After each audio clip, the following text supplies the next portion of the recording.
اب یہاں پہ ایمان ابو طالب علیہ السلام سے متعلق مجھے بحث کو پیش کرنا ہے، سننا چاہیں گے نا؟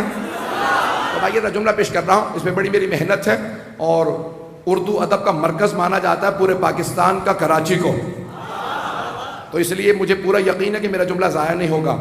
تو اب آئیے ذرا میں آرام آرام سے پیش کروں گا جملے کو۔ ایمان ابو طالب پہ ایمان رکھنا ایمان کی علامت ہے۔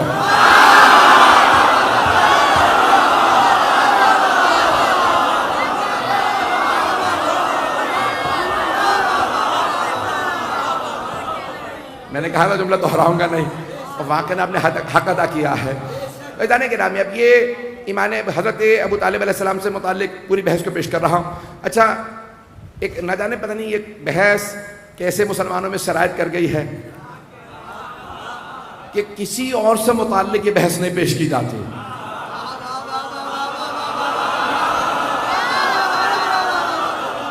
اچھا، جو افراد حج پہ جا چکے ہیں ان کے تو ذہن میں ہوگا، اور جو نہیں گئے ہیں خدا انہیں جانا نصیب فرمائے۔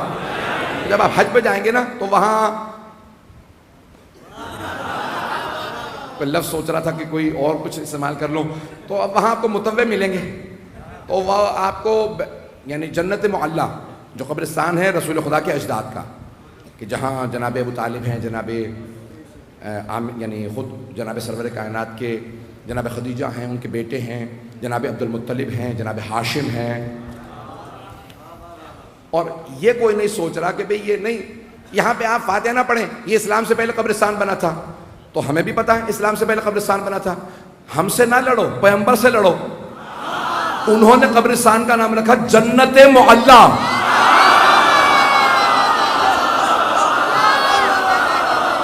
حبیب خدا نے نام رکھا جنت معلیٰ، جنت بھی نہیں، جنت معلیٰ، جیسے ہے کربلا معلیٰ۔ تو فیضان گرامی وہاں آپ جائیں نا تو اگر متوع کھڑا ہوگا کہتے خبردار یہاں فاتحہ وغیرہ نہ پڑھنا، زیارت نہ کرنا، آگے کوئی دعا نہ مانگنا، اور 3 الفاظ ہی انہیں یاد ہیں۔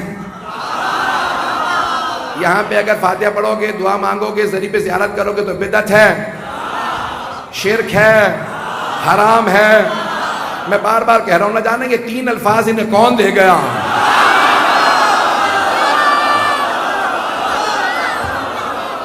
اور وہاں پہ آپ کو فوراً روکتے ہیں۔ تو اچھا، بہت سے ہمارے مومنین جذباتی تو ہوتے ہی ہیں، بھئی یہاں کیوں دعا نہ مانگے؟ تو وہ فوراً کہتے ہیں نہیں، یہاں پہ آپ منہ کر کے دعا نہیں مانگ سکتے، ذریعے کی زیارت نہیں کر سکتے۔ کیوں؟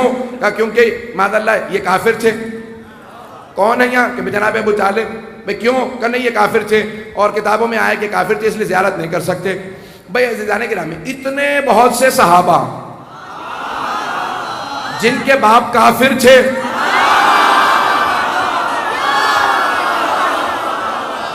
نہیں میں توہین نہیں کر رہا ہوں، میری عادت ہی نہیں ہے بالکل بھی۔ عزیزان گرامی، بھئی کتنے بہت سے ایسے لوگ تھے جن کے باپ جو ہیں وہ کافر تھے، لیکن کہیں پہ ضد نہیں ہے، ضد ہے تو جناب ابو طالب سے۔ تو وہاں پہ متوع کھڑے رہیں گے کہ نہیں یہاں زیارت نہیں کر سکتے کیونکہ ان کی زیارت کرنا جائز نہیں، بدعت ہے، حرام ہے، شرک ہے۔ کہ کیوں؟ کہ یہ کافر تھے، اور کہا کہ بہت سی احادیث بھی پیش کی ہیں۔ کہ کیا؟ بھئی پیغمبر اسلام نے ان کو کان میں کہا چچا جان آپ کلمہ پڑھ لیجئے، میں روز قیامت آپ کی شفاعت کر دوں گا۔ پیغمبر نے کان میں کہا تو ایک بات تو واضح ہو گئی کہ شفاعت ہے، نہیں پہنچا سکا۔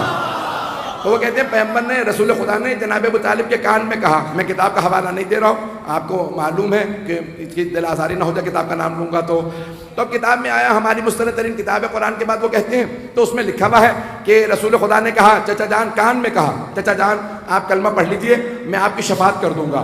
تو جناب ابو طالب نے فوراً پلٹ کے کہا بھتیجے میں اپنے اجداد کے دین پہ باقی ہوں۔ تو ہمارا عقیدہ تو پہلے یہی ہے کہ اجداد رسول خدا، اجداد معصومین سب کے سب با ایمان ہیں، تو اگر انہوں نے یہی کہا تو ہمارا مطلب ثابت ہو گیا۔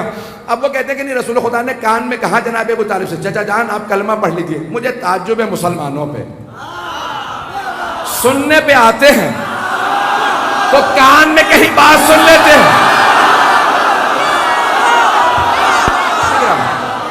مجھے تعجب ہے مسلمانوں پہ، سننے پہ آتے ہیں تو کان میں کہیں بات سن لیتے ہیں۔ بھئی کان میں بات اسی لیے کہی جاتی ہے تاکہ کوئی اور نہ سنے، نہیں پہنچا پایا۔ مجھے اگر انتظامیہ سے کچھ کہنا ہو نا، میں کان میں کسی کے بات کہہ دوں تو کان میں کہنے کا مقصد یہی ہے تاکہ آپ لوگ نہ سنیں۔ تعجب ہے مسلمانوں پہ، سننے پہ آتے ہیں تو کان میں کہیں بات سن لیتے ہیں، اور نہیں سننے پہ آتے تو غدیر میں چیخ چیخ کے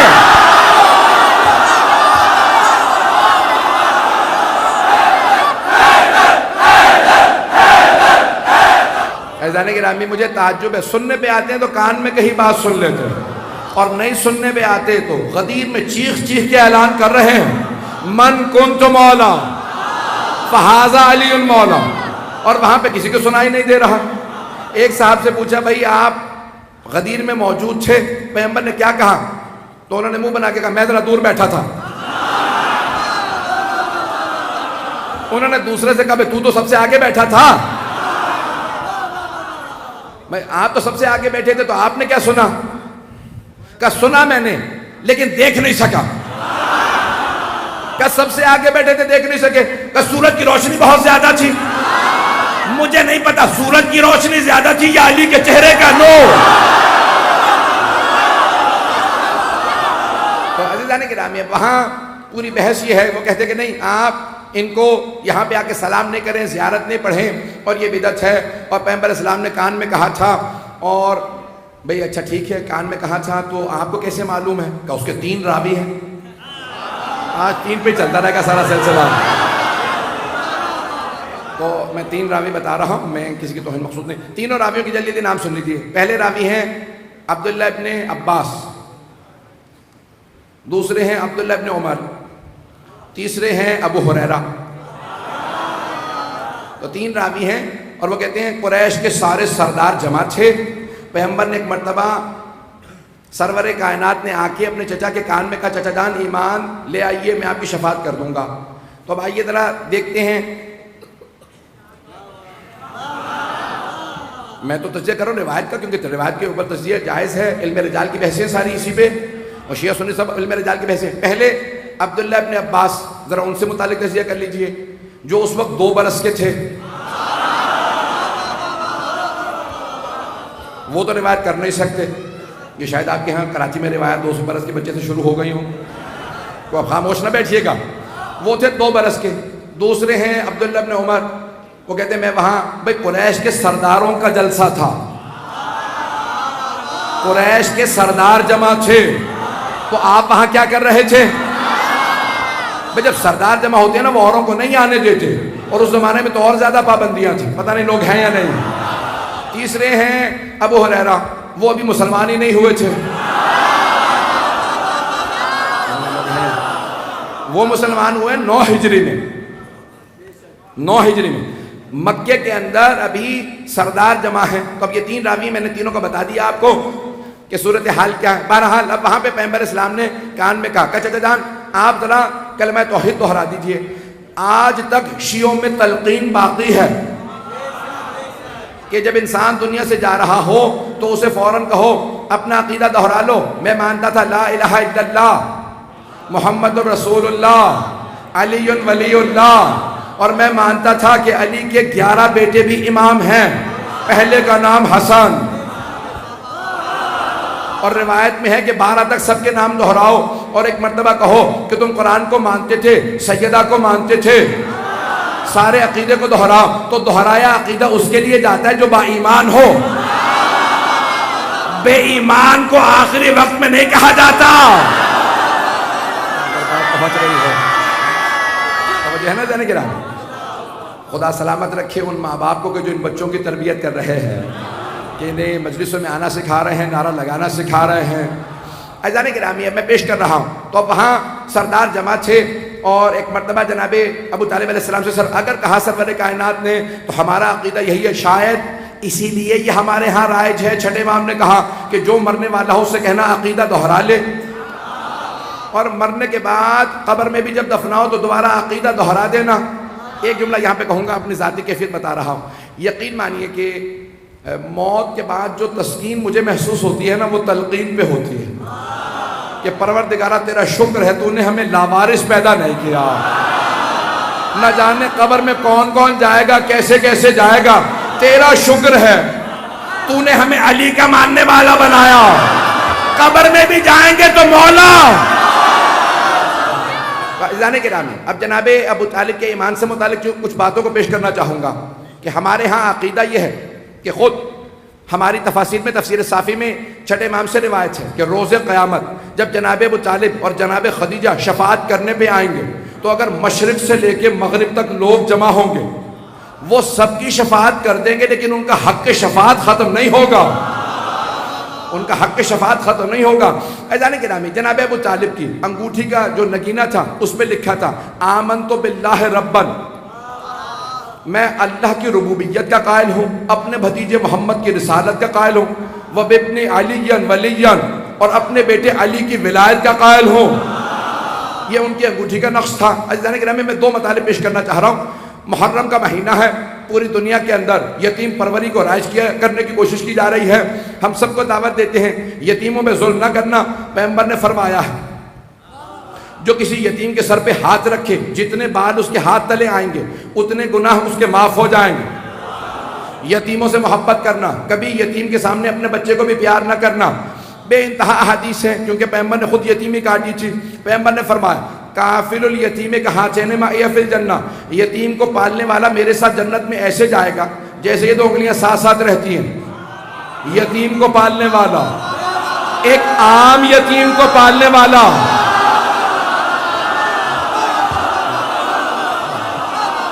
صحیح بخاری میں ہے، ایک عام یتیم کو پالنے والا میرے ساتھ جنت میں ایسے جائے گا جیسے یہ دو انگلیاں ساتھ رہتی ہیں۔ عام یتیم کو پالنے والا، ایک عام یتیم کو پالنے والا پیغمبر کے ساتھ جنت میں ایسے جائے گا جیسے دو انگلیاں ساتھ رہتی ہیں۔ اور جس ابو طالب نے کائنات کے سب سے عظیم یتیم محمد مصطفیٰ کو پالا ہو،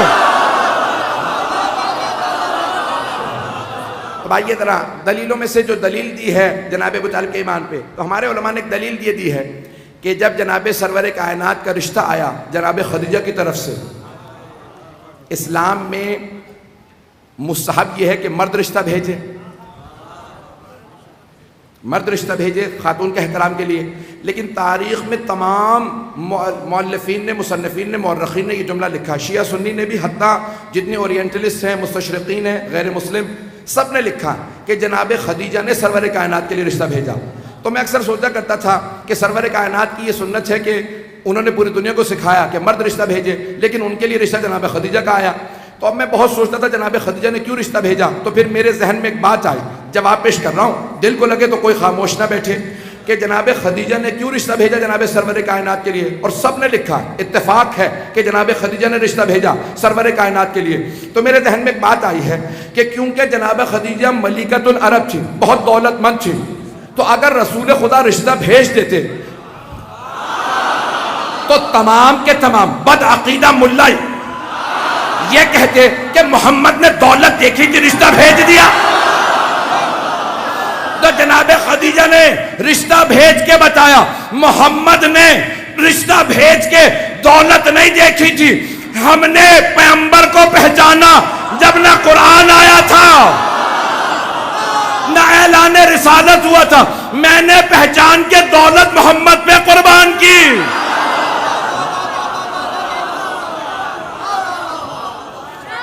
رشتہ آیا جناب خدیجہ کا، تو ایک مرتبہ جناب ابو طالب نے فوراً رشتہ آنے پہ کہا حضرت نفیسہ خاتون سے کہ میرے بھتیجے محمد سے مستقیماً بات کرو، ڈائریکٹ بات کرو۔ جیسے ہی حضرت نفیسہ خاتون آئیں جناب رسول خدا کے پاس، کہا کہ خدیجۃ الکبریٰ نے آپ کے لیے رشتہ بھیجا، کہا میرے چچا سے بات کرو جو ہو۔ رسول خدا صلی اللہ علیہ وسلم نے فرمایا کہ میرے چچا ابو طالب سے بات کرو، کہا پہلے ان کے پاس جا چکی ہوں، انہوں نے آپ کے پاس بھیجا۔ کہا کہ ٹھیک ہے پھر مجھے مشورہ کر لینے دو۔ یہ پیغمبر ادب سکھا رہے ہیں، صرف بڑوں کا نہیں، جناب ابو طالب کا، چچا اور بھی تھے لیکن ابو طالب اور ہیں۔ تو کہا کہ مجھے مشورہ کر لینے دو، میں اپنے چچا سے مشورہ کر لوں، پھر اس کے بعد بتاؤں گا مجھے رشتہ قبول ہے یا نہیں ہے۔ فوراً گئے جناب سرور کائنات جناب ابو طالب کے پاس، کہا چچا جان آپ کو معلوم ہے نا کہ خدیجہ کا رشتہ آیا ہے؟ کہاں بھتیجے؟ کہا چچا جان آپ کا مشورہ کیا ہے؟ کہا بھتیجے خدیجہ کا شجرہ ہمارے شجرے سے 4 نسلوں پہ مل جاتا ہے، اور انبیاء کی ازواج کو جیسا ہونا چاہیے وہ بالکل ویسی ہیں، پاک دامنہ بھی ہیں، حسب نسب بھی پاک ہے. پتہ نہیں لوگ ہیں یا نہیں ہیں، اگر ہیں یا اگر بات پہنچ رہی ہے تو جناب سرور کائنات مشورہ لے رہے جناب ابو طالب سے، کہا حسب نسب بھی پاک ہے، شجرہ بھی پاک ہے، کردار بھی پاک ہے، با پردہ ہے. کہا بھتیجے اس سے بہتر آپ کو رشتہ نہیں مل پائے گا. نہ جانے کیسے جناب ابو طالب نے کہا اس سے بہتر رشتہ نہیں مل پائے گا. پیغمبر کو اس کے بعد اتنی شادیاں ہوئیں، ویسا رشتہ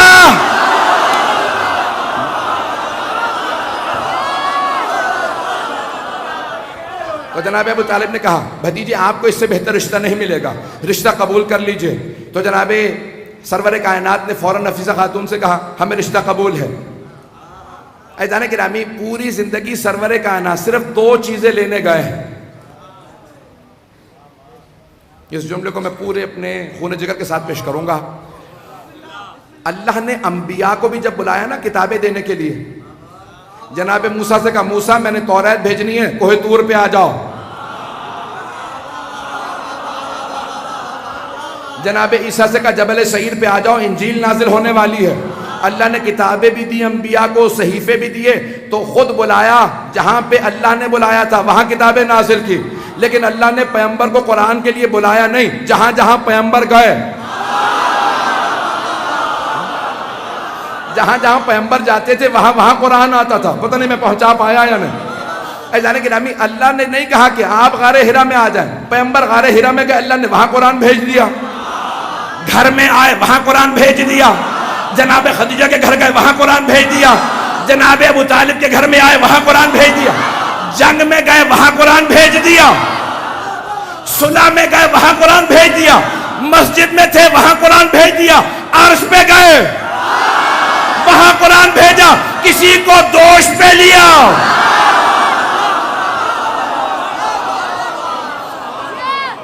جہاں جہاں پیغمبر جاتے رہے اللہ وہاں قرآن بھیجتا رہا. لیکن 2 چیزیں لینے خود پیغمبر گئے. پتہ نہیں اب بات پہنچ رہی ہے نہیں پہنچ رہی. صرف 2 چیزیں بڑی ذمہ داری سے پڑھ رہا ہوں. حتیٰ پیغمبر تمام ازواج کسی بھی زوجہ کو بیاہنے نہیں گئے. صرف جناب خدیجہ سے شادی مکے میں ہوئی ہے، باقی تمام ازواج مدینے میں. ازواج آئی ہیں، پیغمبر بیاہنے نہیں گئے، نہیں پہنچا سکا. پیغمبر گھروں پہ نہیں گئے، باپ اپنی بیٹیوں کو پیغمبر کی خدمت میں لے کے آئے. پتہ نہیں بات پہنچا پر. لیکن 2 چیزیں، یعنی اللہ قرآن بھی پیغمبر کو بھیج رہا، لیکن 2 چیزیں لینے خود پیغمبر گئے. جناب خدیجہ کو جب بیانے گئے تو خود ان کے گھر گئے، اور جب علی کو لینے گئے تو خود ہی کعبے گئے. 2 ہستیوں کو خود پیغمبر لینے کے لیے گئے ہیں. تو ایک مرتبہ کہا رشتہ ہمیں قبول ہے اور ہم خود عقد کے لیے آئیں گے.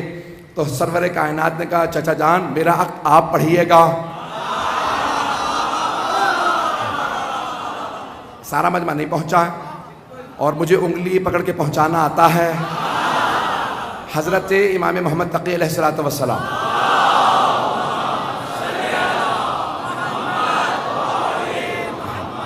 عجل فرجہ، ان کا عقد ہے مامون الرشید کی بیٹی سے. ذہن میں ہے نا؟ تو اس نے کہا کہ بھئی آپ کی شادی ہوگی میری بیٹی سے. اور سارا دربار اس زمانے کے بڑے بڑے علماء سے بھر گیا. تمام بنی عباس آ گئے، اعتراض کرنے لگے 9 برس کا بچہ اور شہزادی کی تم شادی اس سے کر رہے ہو. کہا یہ بچہ نہیں ہے، یہ خاص انسان ہے، عقد اسی سے ہوگا. اب مجھے بحث نہیں ہے مامون کے کردار سے، قاتل امام رضا ہے تو میں کوئی اس کی تعریف نہیں کر رہا ہوں. لیکن اس نے کہا کہ بھئی شادی اسی سے ہوگی بچے سے. سارے کا سارا بغداد جمع ہو گیا.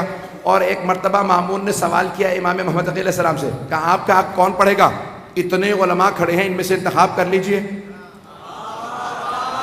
اگر بات پہنچ جائے ان میں سے آپ جس کا انتخاب کریں گے وہ آپ کا عقد پڑھ دے گا، اور اگر کہیں تو میں آپ کا عقد پڑھ دیتا ہوں. امام نے کہا خبردار، اگر میرے بابا یہاں موجود ہوتے تو میرا عقد وہ پڑھتے، لیکن کیونکہ میرے بابا جیسا کوئی اور نہیں ہے اسی لیے میں اپنا عقد خود پڑھوں گا. اب پہنچ رہا ہے، اپنا عقد میں خود پڑھوں گا. اب سمجھ میں آیا جناب ابو طالب کا مقام. ارے رسالت جس سے عقد پڑھوائے کہا چچا جان آپ میرا حق پڑھیں گے؟ تو ایک مرتبہ جناب ابو طالب نے کہا ٹھیک ہے. نے کہا ہاں آپ کو پتہ ہے کہ اس کی اہمیت جب شادی کے اندر آ جاتے ہیں، جو میں تو جاتے ہی رہتا ہوں، تو اہمیت اس وقت بہت زیادہ ہوتی ہے کہ نکاح پڑھنے کے لیے آئے ہیں. عزیزان گرامی، سرور کائنات جنہیں اہمیت دے کے بلائے انہیں ابو طالب کہتے ہیں. سب نے لکھا جناب ابو طالب نے ہرے رنگ کا امامہ باندھ رکھا تھا، ابا قبا پہن رکھی تھی، پٹکا باندھ رکھا تھا، بہت خوبصورت تھے، وجی تھے، سفید ریش تھے. ایک مرتبہ آئے، سرور کائنات نے کہا چچا جان میرے ساتھ تشریف رکھیے، میرا خطاب پڑھیں گے. جناب ابو طالب نے شروع کیا، کہا کہ میں پہلے خطبہ دوں گا. جب خطبہ شروع کیا تو کہا الحمدللہ رب العالمین. خطبہ شروع کیا الحمدللہ رب العالمین سے. بھئی ابھی قرآن نزول شروع نہیں ہوا، پیغمبر 25 برس کے ہیں، 15 سال باقی ہیں نزول قرآن میں. اب مجھے نہیں پتا کہ جناب ابو طالب لوح محفوظ کا مطالعہ کر رہے تھے، مجھے نہیں پتا کہ جناب ابو طالب لوح محفوظ کا مطالعہ کر رہے تھے کہ قرآن کا پہلا سورہ فاتحہ ہوگا، الحمد سے شروع ہوگا یا نہیں. انہوں نے ویسے ہی الحمدللہ پڑھ دی تھی، لیکن اللہ کو اتنا پسند آیا. جناب ابو طالب کوئی عام ہستی نہیں ہے. عزیزان گرامی، اب جناب سرور کائنات 25 برس کے ہیں، ایک مرتبہ 40 برس کے ہوئے، اعلان رسالت کیا. 40 برس کے سن میں اعلان رسالت کیا، رسول بنے نہیں. اس سے پہلے آ جائیے 30 برس کے ہیں. تو ایک مرتبہ جب جناب سرور کائنات کی ولادت ہوئی تھی نا، تو ایک یہ جملہ علامہ امینی نے الغدیر میں لکھا کہ جناب فاطمہ بنت اسد آئیں جناب ابو طالب کے پاس، کہا کہ اے ابو طالب میں نے زندگی میں اتنا خوبصورت بچہ نہیں دیکھا جیسا آپ کے بھائی عبداللہ کے ہاں پیدا ہوا ہے. اتنا خوبصورت، تمام آلائشوں سے پاک. میں ممبر کے احترام میں زیادہ نہیں پیش کر سکتا کہ جیسے عام بچے پیدا ہوتے ہیں ویسا نہیں پیدا ہوا. میں ممبر کے احترام میں زیادہ نہیں کھول کے پیش کر سکتا کہ تمام آلائشوں سے پاک، بالکل پاک و پاکیزہ، ناف بریدہ، کوئی جسم پہ خون نہیں. پیدا ہوتے ہی سجدہ کیا اور تسبیح کرنے لگا. زندگی میں اتنا خوبصورت بچہ نہیں دیکھا جو تمام آلائشوں سے پاک ہو. جناب ابو طالب مسکرائے، کہا فاطمہ بنت اسد میں آپ کو بھی ایک ایسے ہی بچے کی بشارت دیتا ہوں.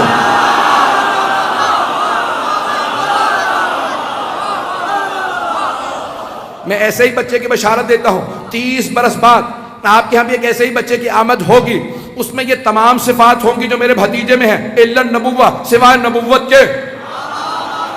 بھئی جو نبوت و امامت میں فرق جانتا ہو، خالق عطا کرنے والا، ابو طالب پہچاننے والا، اور جو نہ پہچانے وہ شیطان.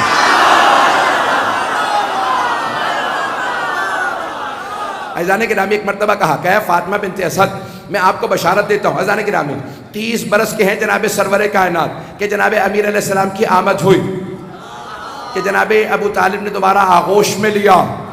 اب آئیے ذرا میرے ساتھ چلیے گا. 40 برس کے پیغمبر اسلام اعلان رسالت کر دیا، اور ابھی دعوت ذوالعشیرہ ہوئی ہے، اور وہاں دعوت ذوالعشیرہ میں سرور کائنات نے جناب ابو طالب سے کہا چچا جان خاندان والوں کے لیے دعوت کا اہتمام کر دیں، مجھے ایک پیغام پہنچانا ہے. کہ بھتیجے آج ہی دعوت ہو جائے گی.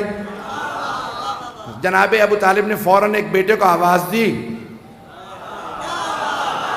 مورخین نے نام علی بتایا ہے، اور جناب ابو نہ جانے کیسے جناب ابو طالب نے یا علی کہہ کے بلایا کہ آج تک ساری دنیا علی نہیں کہتی، یا علی ہی کہتی ہے.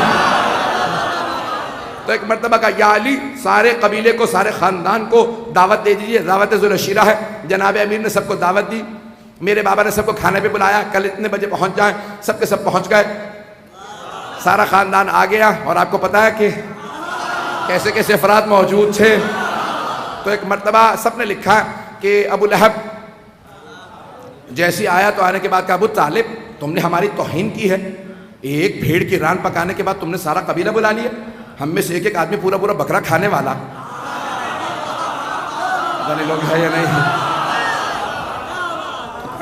ایک بھیڑ کی ران پکانے کے بعد آپ نے سارے قبیلے کو بلا لیا. تو جناب ابو طالب نے ایک مرتبہ ابو لہب کو دیکھا، کہا ابو لہب جتنا کھا سکتے ہو کھاؤ، یہ ختم نہیں ہوگا. کہا کیوں ختم نہیں ہوگا؟ کہا میرے بھتیجے محمد کا ہاتھ مس ہو گیا،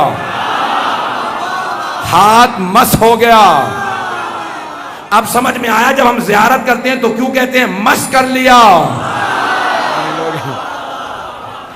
بس بھئی بہت تیزی سے آگے بڑھ رہا ہوں. تو ایک مرتبہ کہا جتنا کھا سکتے ہو کھاؤ, اور جتنی طاقت تھی نا اس سے زیادہ انہوں نے کھایا. لکھا یہی ہے مورخین نے, حتیٰ طبری نے لکھا کہ جتنا لوگ کھا سکتے تھے اس سے زیادہ کھایا. پھر بھی بار بار دیکھ رہے ہیں ران ختم نہیں ہو رہے. ایک مرتبہ ابو لہب کھڑا ہوا, جیسے جناب سرور کائنات کھڑے ہوئے نا کچھ کہنے کے لیے, ابو لہب کھڑا ہوا, کہا چلو یہ میرا بھتیجا جادوگر ہے, کھانا ختم ہی نہیں ہو رہا, سب چلو. ایک مرتبہ سارا قبیلہ اٹھ کے چلے گئے. جناب ابو طالب آئے, دیکھا سرور کائنات کی آنکھوں میں آنسو ہیں. کہا بھتیجے کیا بات ہے؟ کہا چچا جان کچھ بات نہیں. کہا نہیں مجھے کھل کے بتائیے. کہا میں بات کرنا چاہتا تھا, ابو لہب نے سارے قبیلے کو اٹھا دیا, میں بات ہی نہیں کر سکا. تو کہا کہ اگر آپ کہیں تو ہم دوبارہ دعوت کر دیتے ہیں. کہا چچا جان ایک مرتبہ پھر سب کو بلا لیجئے. جناب ابو طالب نے دوبارہ سب کو دعوت دی. کہا یا علی, سب کو پھر بلا لیجئے. جناب امیر نے سب کو دعوت دی, سب اگلے دن پھر آ گئے, پھر اسی طرح سے سب نے کھانا کھایا. وہی دوبارہ ابو لہب کھڑا ہوا, کہا کہ بھئی سب چلو کھانا کھا چکے. پھر جناب ابو طالب نے کہا بھتیجے کیا بات ہے؟ کہا چچا جان جب بھی بولنے لگتا ہوں یہ ابو لہب بیچ میں کھڑا ہوتا ہے, سب کو باہر لے جاتا ہے. کہا ٹھیک ہے دوبارہ ہم اہتمام کرتے ہیں. اب تیسرے دن جناب ابو طالب نے دوبارہ دعوت کا احترام کیا, تیسری مرتبہ دعوت کا اہتمام ہوا. کہا لیکن آج میں دروازے پہ کھڑا نہیں ہوں گا.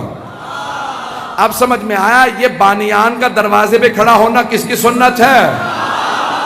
جناب ابو طالب دعوت دے کے دروازے پہ کھڑے ہوتے تھے. تیسرے دن کہا بھتیجے آج میں اندر بیٹھوں گا, دیکھتا ہوں کون جاتا ہے. آپ کا کلام سنے بغیر ایک مرتبہ سرور کائنات کھڑے ہوئے. دوبارہ ابو لہب کھڑا ہوا جو جناب ابو طالب سے بہت چھوٹا تھا. جیسے ہی کھڑا ہوا جناب ابو طالب نے بڑھ کے گریبان میں ہاتھ ڈالا. گریبان میں ہاتھ ڈالا. کہا ابو لہب جب تک میرا بھتیجا کلام مکمل نہ کر لے کسی کو جانے کی اجازت نہیں. ابو لہب نے ہلنا چاہا, جناب ابو طالب نے گریبان میں ہاتھ ڈال کے بٹھا دیا. میں نے بہت سوچا یہ اس بڑھاپے میں طاقت کہاں سے آئی, تو پھر میری نظروں میں خیبر کا در آیا.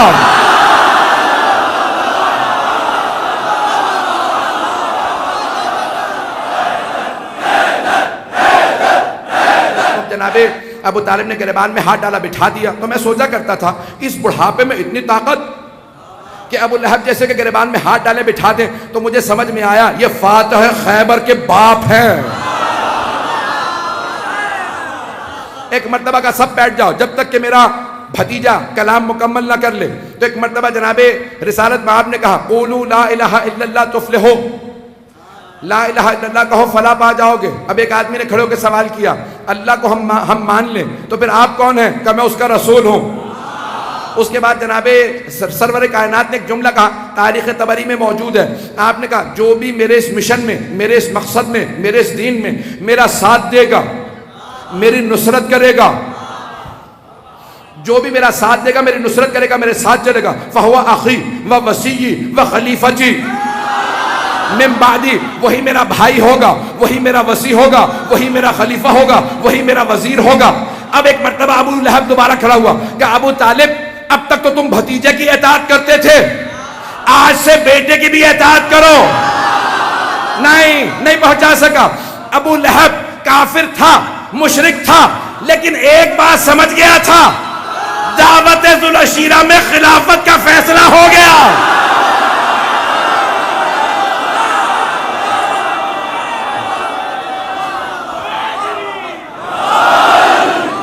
ایک مرتبہ ابو لہب نے کہا اب تک تو بھتیجے کی اطاعت کرتے تھے, اے ابو طالب آج سے بیٹے کی بھی اطاعت شروع کر دو. بھائی بھائی سے زیادہ بھائی کو کوئی نہیں جانتا. ابو لہب سمجھ رہا تھا یہ بھتیجے کے دین پہ ہے. پتہ نہیں لوگ ہیں یا نہیں. کہا اب تک تو صرف بھتیجے کی اطاعت کرتے تھے, آج سے بیٹے کی بھی اطاعت کرو. ایک مرتبہ ابو لہب اٹھا, سب اٹھ کے چلے گئے. صرف اور صرف ایک بچہ کھڑا کہتا رہا یا رسول اللہ میں آپ کا ساتھ دوں گا, میں دیکھنے میں کم سن ہوں, میں بچہ ہوں, میری ٹانگیں دیکھنے میں کمزور نظر آتی ہیں, میں بہت پتلا دبلا ہوں, لیکن میرا آپ سے وعدہ میں آپ کے دشمنوں کی ہڈیاں توڑ دوں گا. بھائی مستشرقین نے یہی لکھا I will break down the bones of your enemies, کہ ایک بچے نے کھڑے ہو کے کہا, نام علی تھا, کہ یا رسول اللہ میں آپ کے دشمنوں کی ہڈیاں توڑ دوں گا. نہ جانے کیسی تربیت کی ہے جناب ابو طالب نے.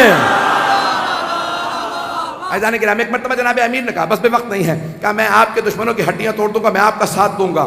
سب کے سب چلے گئے. جناب ابو طالب جناب امیر کے ساتھ بیٹھے ہیں. اب جناب سرور کائنات گھر سے باہر نکلنے لگے، تبلیغ کرنے لگے، ہر جگہ بات پھیلنے لگی. محمد نے اعلان کر دیا وہ رسول ہیں. تو وہاں پہ ایک بہت بڑے سازشی آدمی، اس نے کہا کہ بھی پریشانی کی بات نہیں ہے، میں نے منصوبہ سوچ لیا. اس نے 3 سازشیں کی.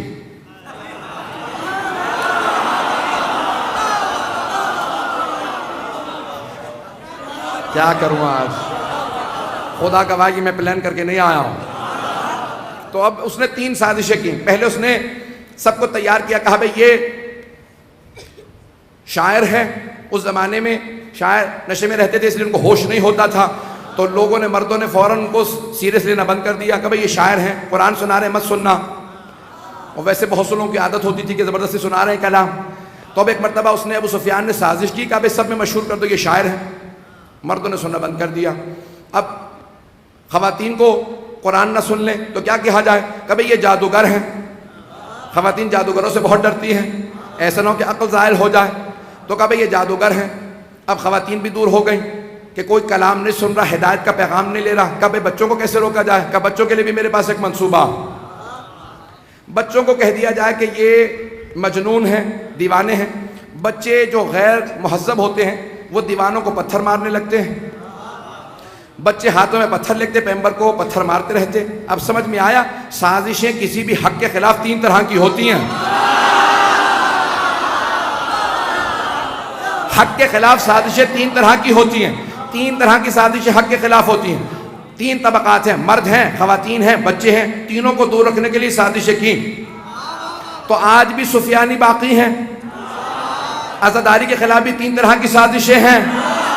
مردوں سے کہا عزاداری میں نہ جانا، نکاح ٹوٹ جائیں گے. خواتین سے کہا بھئی عزاداری میں نہ جانا، شام غریبہ میں بے حرمتی ہوتی ہے. بچوں سے کہا مجلسوں میں نہ جانا، یہ دیگوں میں ذبح کر کے ڈال دیتے ہیں. لیکن یہ ہار گئے سازشیں کر کر کے.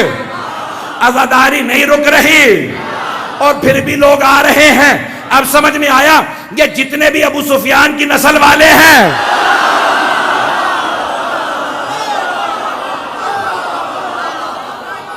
حق کے خلاف سازش کرتے رہتے ہیں. تو عزیزان گرامی ایک دن پیغمبر اسلام گھر آئے تو دیکھا پورے جسم پہ نشان. جناب ابو سنیں گے نا، جہاں آپ اشارہ کر دیں گے وہیں پہ ختم ہو جائے گی مجلس. تو جناب سرور کائنات گھر آئے. جناب ابو طالب نے دیکھا پورے جسم پہ، لباس پہ نشان ہے. کہ بھتیجے کیا حالت بنا رکھی ہے؟ کہ چچا جان یہ ابو سفیان نے بچوں کو سکھایا میں مجنون ہوں اور وہ بچے مجھے پتھر مارتے رہتے. جناب ابو طالب نے رسول خدا کا ہاتھ پکڑا، کہ بھتیجے میرے ساتھ چلیے.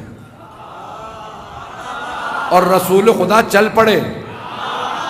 یہ نہیں کہا چچا جان اب میں بچہ نہیں رہا، 40 برس کا ہو گیا ہوں، اعلان رسالت کر چکا ہوں. جناب ابو طالب نے بازو پکڑا، کہا میرے ساتھ چلیے. پیغمبر فوراً چل پڑے. اب سمجھ میں آیا، بغیر چونو چرا جس کے ساتھ رسالت چل پڑے.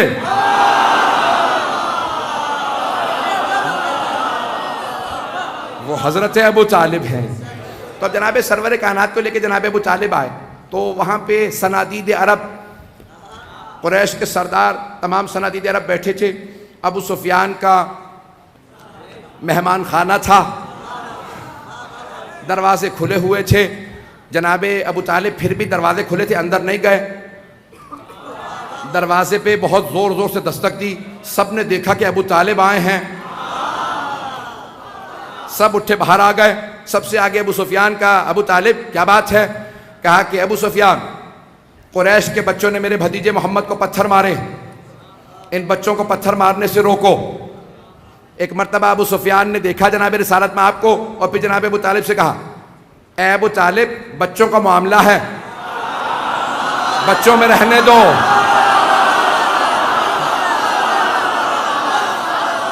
ابو طالب بچوں کا معاملہ ہے، بچوں میں رہنے دو. جناب ابو طالب نے ایک مرتبہ ابو سفیان کو دیکھا، کہ ابو سفیان پھر سوچ لو، ایک بچہ میرے گھر میں بھی ہے پہنچ رہے ہوں. ایک بچہ میرے گھر میں بھی ہے, ابھی سب کو معرفت نہیں تھی کہ یہ بچہ حیدر کرار ہے. تو ایک مرتبہ ابو سفیان نے کہا ایک ہی تو بچہ ہے, دیکھی جائے گی. جناب سرور کائنات کو فوراً جناب ابو طالب نے کہا بھتیجے واپس چلیے. گھر لے کے آ گئے. جیسے گھر پہنچے جناب ابو طالب نے آواز دی یا علی. چلتے رہیں گے, میرے اب سینے میں دم نہیں ہے, نہ گلے میں دم ہے, کوئی طاقت نہیں رہی, مجھ سے جناب ابو طالب پڑھوا رہے ہیں. اب جانے کہ رامی 1 گھنٹے سے زیادہ ہونے والا ہے, اور ایک مرتبہ جناب ابو طالب نے آ کے آواز دی, کہا یا علی. جناب امیر آئے, کہا کہ کل جب میرا بھتیجا گھر سے باہر جائے تو آپ ساتھ جائیے گا. کہا بابا جان میرا آپ سے وعدہ ہے. کہا بیٹا مجھ سے وعدہ کیجئے کہ جب وہ پتھر مارے تو کوئی پتھر میرے بھتیجے کو نہ لگے. کہا بابا جان جو پتھر چلے گا میں سینے پہ لوں گا, جو ہاتھ اٹھے گا میں وہ ہاتھ توڑ دوں گا, جو سر اٹھے گا وہ میں سر پھوڑ دوں گا.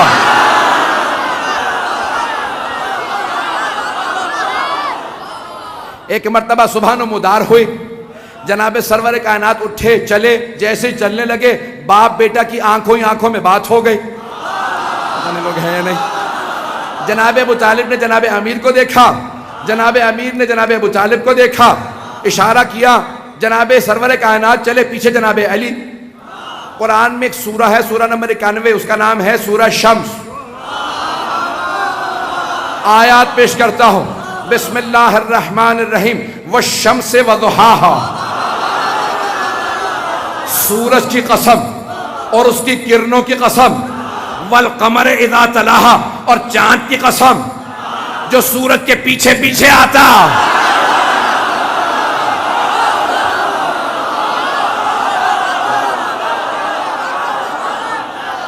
شمس رسالت گھر سے چلے, قمر امامت نے طواف شروع کیا. چلیں گے. شمس رسالت چلے, قمر امامت ساتھ ساتھ. اب سمجھ میں آیا, اگر اسلام کے شمس رسول خدا تو قمر علی مرتضیٰ ہے, اور کربلا کے شمس حسین ہے, قمر عباس ہے. بس 4 سے 5 منٹ کی 10 منٹ کی زحمتوں کا زیادہ نہیں. تو جناب رسالت میں آپ چلے, جناب امیر ساتھ ساتھ. اب جناب رسالت میں آپ آگے پیچھے جناب علی ہے. اب سارے کے سارے قریش کے بچوں کو دوبارہ ابو سفیان نے آواز دی, بچوں تیار ہو جاؤ, محمد آ رہے ہیں. سارے بچوں نے ہاتھوں میں پتھر لیے. ایک مرتبہ کسی نے نعرہ لگایا مجنون. جناب امیر سامنے آئے. بھائی 10 برس کے جناب امیر ہیں یا 11 برس کے. ایک مرتبہ سامنے آئے, جیسے ہی پتھر چلا مولا نے سینے پہ لیا. پتھر مارنے والا بچہ جیسے ہی آگے بڑھا, مولا نے آگے بڑھ کے گریبان میں ہاتھ ڈالا, بچے کو اٹھا کے دیوار پہ دے مارا. دوسرا, بھئی بچے میں اپنے حساب سے کہہ رہا ہوں, نابالغ بچے نہیں تھے, سارے بالغ تھے. دوسرا بچہ آگے آیا, مولا نے ہاتھ پکڑا, ہاتھ توڑا. تیسرے نے لات ماری, مولا نے اس کی لات توڑی. کسی کا سر پھاڑا. سارے روتے ہوئے اپنے اپنے گھر گئے. اب مکے کے ہر گھر میں علی علی ہو رہا تھا.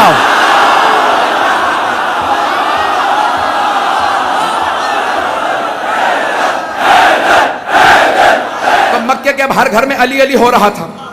ایک ماں نے پوچھا بیٹا کہاں سے پٹ کے آئے ہو؟ کہا مجھے علی نے مارا. دوسری ماں نے پوچھا اپنے بیٹے سے, بیٹا کیا بات ہے, ہاتھ ٹوٹا ہوا کہاں سے؟ سارے بچے ایک ہی بات کہہ رہے تھے, علی نے مارا, علی نے مارا. اب سمجھ میں آیا, یہ عرب کے مشرک بچوں کو, کافروں کو بچپنے سے علی سے پٹنے کی عادت تھی.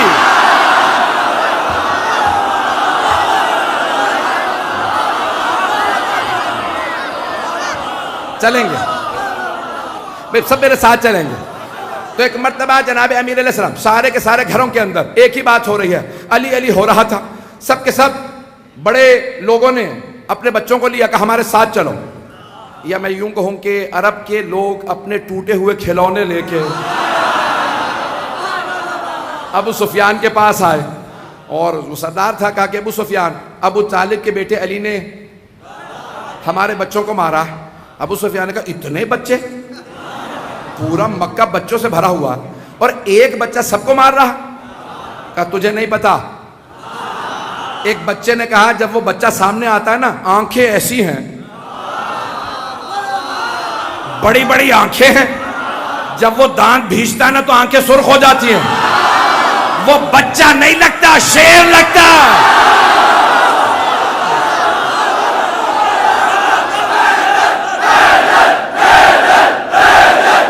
وہ بچہ نہیں لگتا بہت بڑی بڑی آنکھیں ہیں اس کی اور جب دانت بھیج کے مارنے کے لیے آگے بڑھتا ہے تو آنکھیں سرخ ہو جاتی ہیں وہ بچہ نہیں شیر ہے ابو سفیان نے کہا میرے ساتھ چلو میں دیکھتا ہوں بچہ کیسا ایک مرتبہ سارے قریش کے بچے اپنے اپنے ماں باپ کے پیچھے چھپ رہے تھے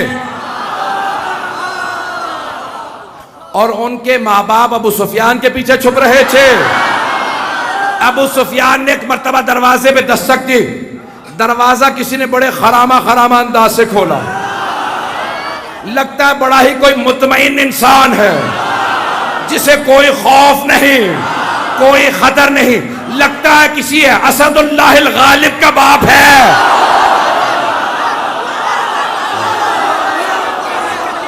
ایک مرتبہ جناب ابو طالب نے دروازہ کھولا سارے کے سارے قریش کے لوگ کھڑے تھے ابو سفیان سب سے آگے کہا ابو طالب آپ کے بیٹے علی نے ہمارے بچوں کو مارا جناب ابو طالب مسکرائے کہا ابو سفیان بچوں کا معاملہ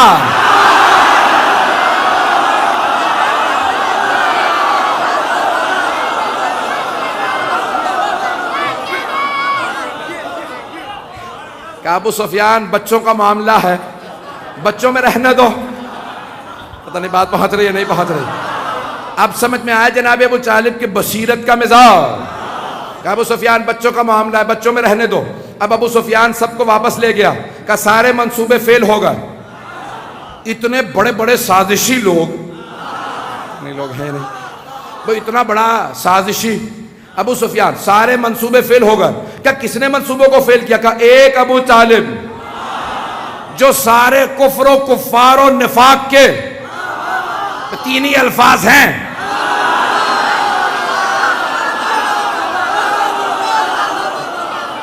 جو سارے منصوبوں کو فیل کر دے اسے ابو طالب کہتے ہیں میں نے سارے کے سارے جتنے میرے سینے میں طاقت تھی میں نے پیش کر دیا عزیزان گرامی جناب ابو طالب نے سارے منصوبوں کو فیل کر دیا اور ایک مرتبہ جناب سرور کائنات سے کہا آپ کھل کے تبلیغ کیجئے میں دیکھتا ہوں کون آپ کو روکتا ہے اور ایک مرتبہ خدا کی قسم ذمہ داری سے پڑھ رہا ہوں شیعہ سنی علماء نے لکھا کہ ایک مرتبہ جناب ابو طالب نے اپنے قبیلے کے کچھ نوجوانوں کو لیا کہا سب میرے ساتھ چلو تلواریں اپنی اباؤں میں چھپا لو جیسا کہوں گا ویسا کرنا جہاں سارے کے سارے قریش کے سردار بیٹھے تھے سرور کائنات کو گھر میں پہنچنے میں تاخیر ہوئی جناب ابو طالب نے ایک مرتبہ سب جوانوں کو اشارہ کیا سب نے تلواریں کھینچی کہا ابو سفیان یہ سب میرے اشاروں پہ آئے میں سب کو آج وارننگ دے رہا ہوں جناب ابو طالب نے ابو سفیان سے سارے کے سارے قریش کے سرداروں کے سامنے کہا میں سب کو آج تحدید کر رہا ہوں وارننگ دے رہا ہوں اگر میرا بھتیجا محمد گھر نہ آیا تو تم میں سے کوئی زندہ نہیں رہے گا میں سر کے سر کٹوا دوں گا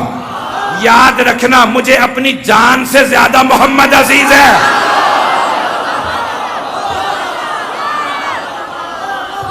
کہ تم میں کوئی نہیں بچے گا کہ تم میں کوئی نہیں بچے گا ایک مرتبہ جناب سرور کائنات گھر پہنچے کہا کہ چچا جان میں محفوظ ہوں کہ بھتیجے آپ نے کہہ دیا اس لیے میں مطمئن ہوں سب جوانوں کو اشارہ کیا واپس چلو اب ایک مرتبہ ابو سفیان نے سمجھ لیا ابو طالب سے لڑنا آسان نہیں پتہ نہیں لوگ ہے یا نہیں ہے کہا یہ محمد کی محبت میں ہم سب کو مار سکتے ہیں توجہ ایک مرتبہ جناب حمزہ کہیں سے شیر کا شکار کر کے آ رہے تھے جیسے گھر پہنچے دیکھا پیغمبر کی پیشانی سے خون بہ رہا کہا کہ بھتیجے کیا بات ہے کہا چچا جان کوئی بات نہیں کہا نہیں مجھے بتائیے کہا کہ یہ ابو جہل نے میری پیشانی پہ پتھر مارا جب میں طواف کر رہا تھا اسی حالت میں شیر کو زمین پہ پھینکا جناب حمزہ گئے اور اپنی کمان اتاری ابو جہل کے سینے پہ ماری ساری پسلیاں توڑ دی اس کی پیشانی پہ ایک مرتبہ ایسا ہاتھ رسید کیا کہ پیشانی پھٹ گئی گھر آئے کہا بھتیجے میں نے آپ کا بدلہ لے لیا پیشانی کو خون سے میں نے آلودہ کر دیا اور ساری پسلیاں توڑ دی تو اب سارے کے سارے مسلمانوں نے دینیات میں لکھا ہے 4th کلاس کی دینیات کی کتاب میں ہے آپ کی پاکستان کی دینیات میں نے نہیں لکھے دینیات کی کتاب میں لکھا ہے حضرت حمزہ کا ایمان لانا تو کہا جناب رسول خدا نے یہ دینیات کی کتاب سے پڑھ رہا ہوں اپنے پاس سے نہیں کہ چچا جان مجھے آپ کی مدد کی ضرورت نہیں ہے. رسول خدا نے جناب حمزہ سے کہا چچا جان مجھے آپ کی مدد کی ضرورت نہیں ہے, اگر آپ نے مدد کرنی ہے تو پھر میرا دین قبول کر لیجئے. وہیں سے جناب حمزہ نے کہا مجھے کلمہ پڑھائیے, میں مسلمان ہوتا ہوں. بھئی جناب حمزہ نے پلٹ کے یہ نہیں کہا آج پہلی مرتبہ میں نے مدد کی, آپ کو میری مدد نہیں چاہیے. وہ جو دوسرا چچا بچپنے سے مدد کر رہا ہے,